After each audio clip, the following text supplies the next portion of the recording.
that academics at the highest level could get together in Dhaka.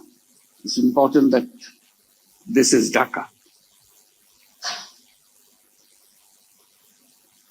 I hope you will have a chance to kind of review the things that happened in Dhaka in the past few months. That will clarify what this university education is all about, or education as a whole is all about.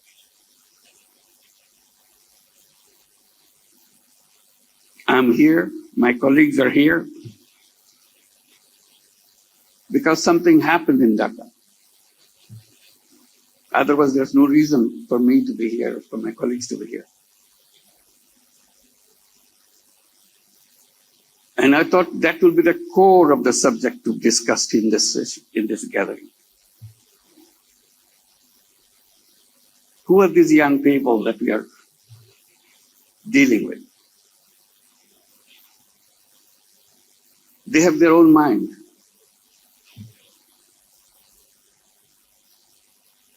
They stood up and raised their voice and brought down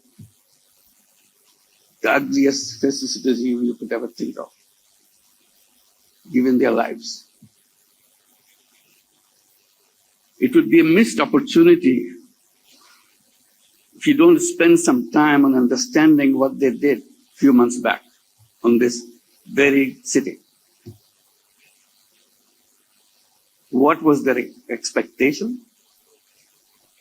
What was their aspirations? Why did they stood up in front of guns and gave their lives, knowingly it will happen? And one school student actually wrote a letter to the mother. Mom, forgive me. Dad, forgive me. I'm going to the street, joining my friends. You tried to stop me with high school kid. You tried to stop me, but I thought again and again. I'm not a coward.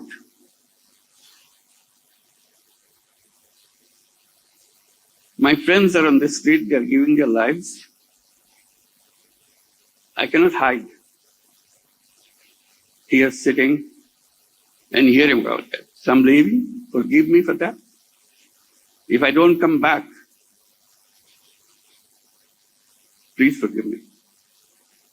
So it was not sudden outburst. It's very pre-planned things. I wish you will have some occasion to see the videos of the things that happened in the city of Dhaka. These are not new. It happened in Sri Lanka. It just happened in Nepal. It happened in a big way in Dhaka. So what does education mean? What this university means? What the role of the teachers are all about?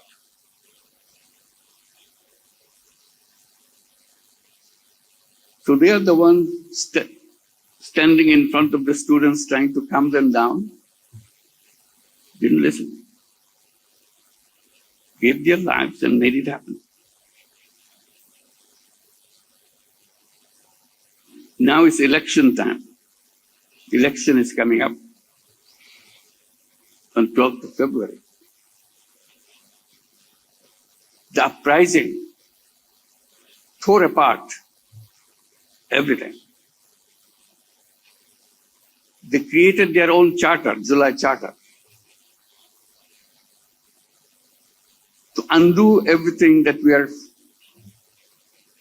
stuck up with. So there will be referendum to adopt what the future constitution of Bangladesh should be like. Because they felt the root of all the trouble is the constitution. We can't go along with that constitution. We didn't teach them in the classroom all those things. They were not taking courses on that. So where are we in the university? Who are we talking to? Today, they have formed their own political party. And very soon, on the 13th of February, they will be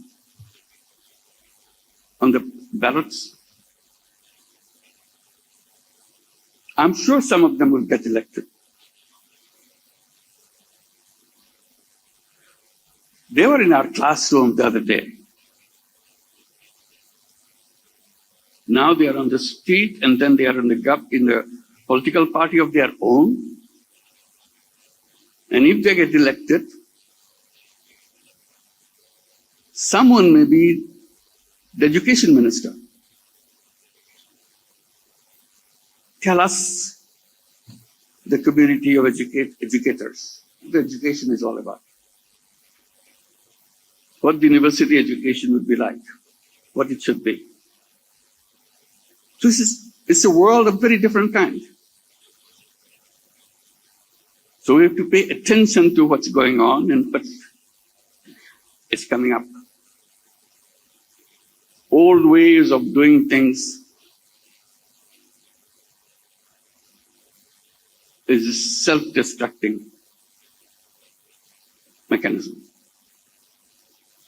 We have to do it quickly, as they have done quickly. July, August, uprising. Now January. This was 24, this is 26. That's it. So this is one issue. I hope this will be taken up seriously in this gathering, in this discussion, where we are, what is being missed, how we can run and be in the front, rather than falling behind. So that's the challenge of the day. It's not going away. It will show up again and again unless we fix all the things that we pass on in the name of education. I hope you'll have a chance to invite some of those leaders to come and tell us why they moved from the classroom to the street. And what is their expectation? What is missing in the classroom? So there is no mismatch. Education on one side, young people on the other side. That's not good. So this is an appeal.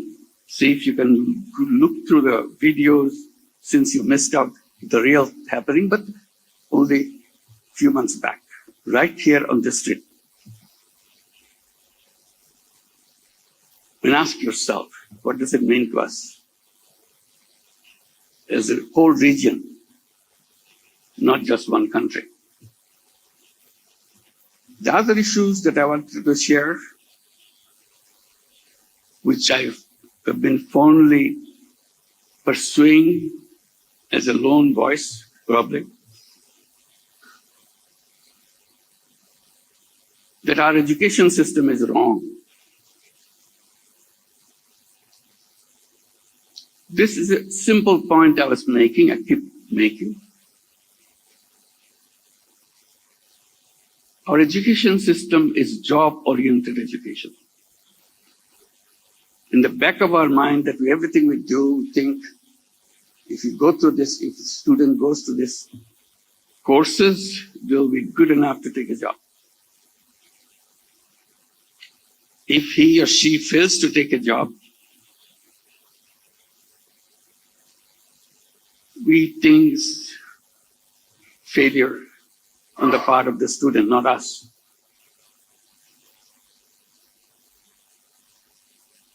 Why do we design a job-oriented education? That you have to have a degree to go to the job market so that they find you appropriate candidate.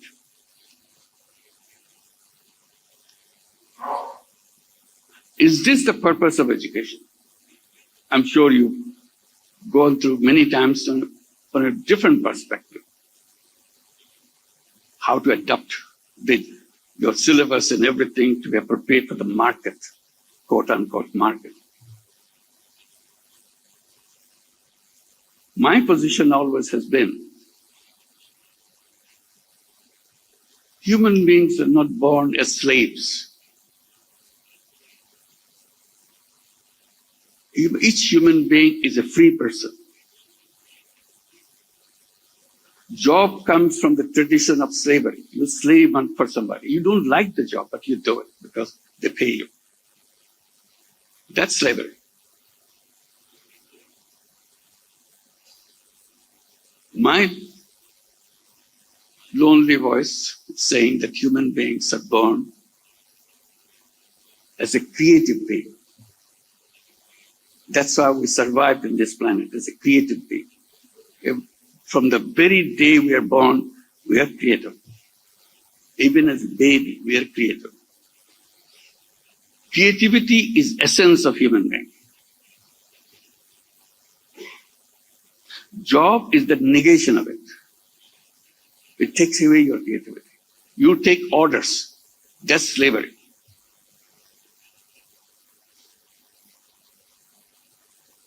These young people who marched on the street, they refused to be slaves, refused to take orders.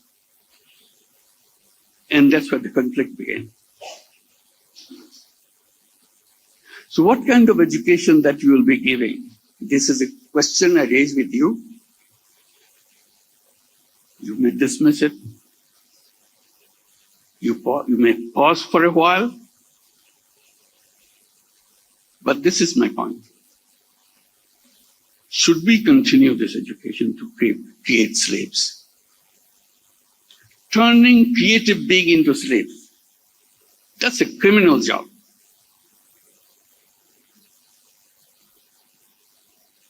So I translated that creativity into entrepreneurship. Entrepreneur is a creative being. Why can't we teach entrepreneurs rather than job seekers? Tell young people you're not job seekers, you're job creators. You're agents of change. You create things the way you imagine.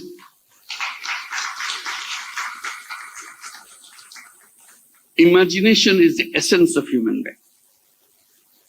We discredit it. We say, no, not imagination. Be practical.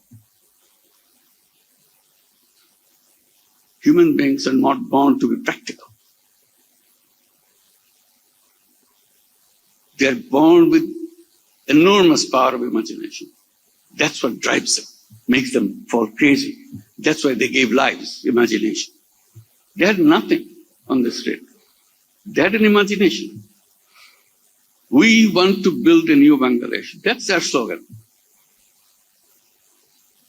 And they were committed to it, didn't give up. Older people telling them, no, you go back to school, get some jobs. Uprising is over.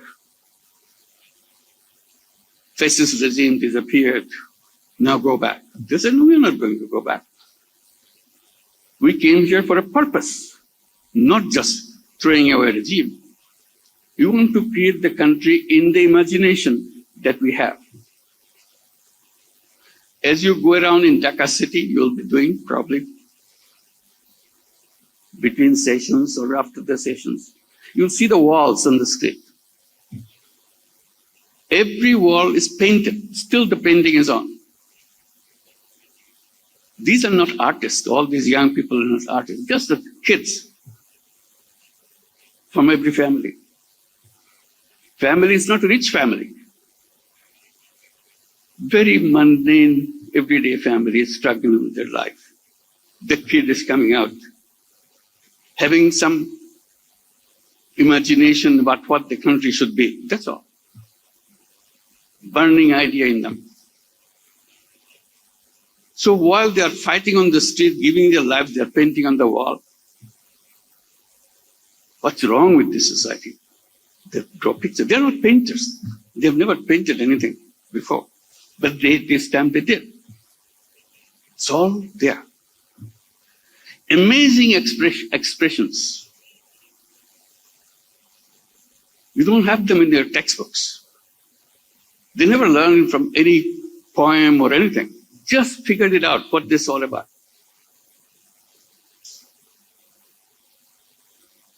Just I remember one quickly. One writes, there's no substitute. It goes on because there's no alternative. He gives the answer, I am the alternative. Similar thing all over Dhaka city. It's not only Dhaka city, every city in Bangladesh, you go, you see these paintings on the wall. There was no plan, there's no somebody created this little messages. No, everybody figured out their own messages.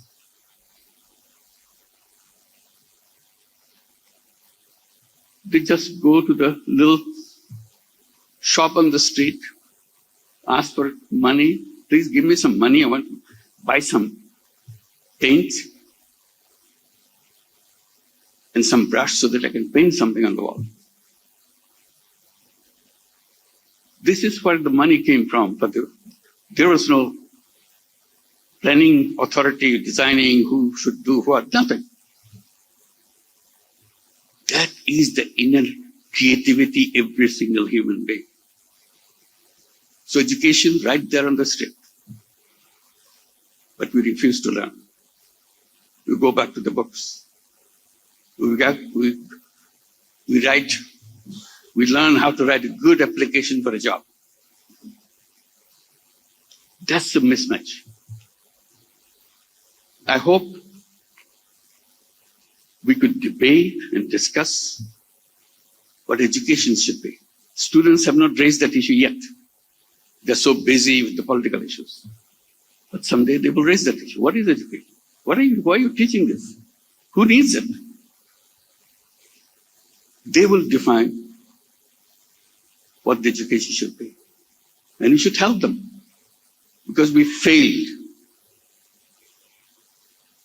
We failed to help them grow up in their imagination. Make them imagine, make them go for it. Because that's what life is all about. Imagine and make it happen. I hope you'll have a chance to go through this from the videos or even inviting some of them. They will feel awkward because big professor sitting in front of students to listen. They may mumble. They're just like any other kid in your classroom. They're scared of their teachers. But because of the uprising, they may have hardened a little. I'm not talking about boys. I'm talking about both boys and girls. You listen to those girls who were pushed in the back of the home. Now they're leading the nation. Same girl. Not a different family. Same girl who are taught again and again, don't do this, don't do this. You're not supposed to do this. She's on the street, speaking out her mind. So you're in the right place and see what it means to our region.